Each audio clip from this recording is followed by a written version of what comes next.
Hello friend, আসসালামু আলাইকুম। সবাই কেমন আছেন? আশা করছি সবাই অনেক ভালো আছেন।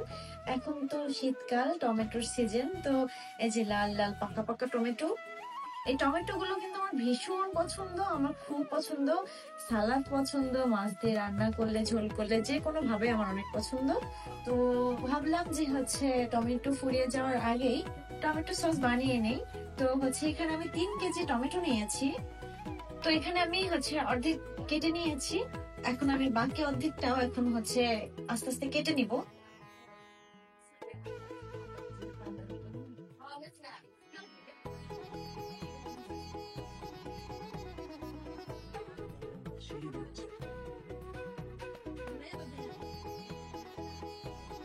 টমেটোগুলো আমি এখন পাত্রে ঢেলে দিব।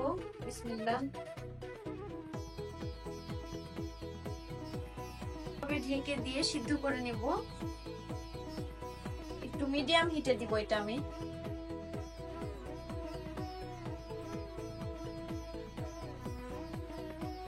15 মিনিট পর এখন দেখবো যে আমার টমেটোটা সিদ্ধ হয়েছে নাকি ভালো করে।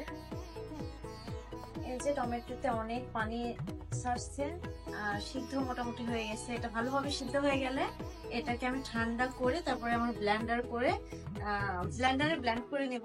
আপনাদের হাতের কাছে যদি ব্লেন্ডার না থাকে তাহলে আপনারা ডাল ঘুটনি দিয়েও এটা ঘুটে নিতে পারেন ভালো করে। একবারে মিহি করে ঘুটতে হবে তাহলে। যে আমি টমেটো গুলো খুব ভালোভাবে ব্লেন্ড করে নিয়েছি। এখন আমি এগুলো একটা পাত্রে ঢেলে নিব। বিসমিল্লাহ। চুলাটা অন করে দিয়েছি। এখন এই চুলাটা আমি মিডিয়াম আঁচে রাখবো। এরপর আমি এখানে যে ভিনেগার দিয়ে দিব, রাঁধুনি ভিনেগারটা। এখন আমি এই যে কর্নফ্লাওয়ারটা দিয়ে নিব। এই যে ছোট একটা কোটা, এটা সবটুকু আমি দিয়ে দিব এর মধ্যে।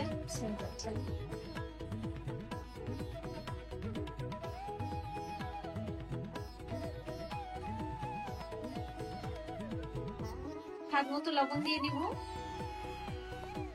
এখন আমি এখানে তেঁতুল অ্যাড করব। এটা আপনাদের অপশনাল, আপনারা চাইলে দিতে পারেন, না চাইলে না দিতে পারেন। এখানে আমি তেঁতুলটা ভালো করে গুলিয়ে নিয়েছি পানি দিয়ে, এটা আমি এখন অ্যাড করব। এই যে আমাদের সসটা হয়ে গেছে, আমি কিন্তু এর মধ্যে সবকিছু মিক্স করে ভালো করে ফুটিয়ে নিয়েছি। ব্লেন্ডারে শুকনো মরিচ গুঁড়ো করে এটাতে মিক্স করেছি যেন একটু টক ঝাল মিষ্টি হয়। তো পারফেক্টলি আমার সসটা হয়ে গেছে। এটা আমি টেস্ট করি।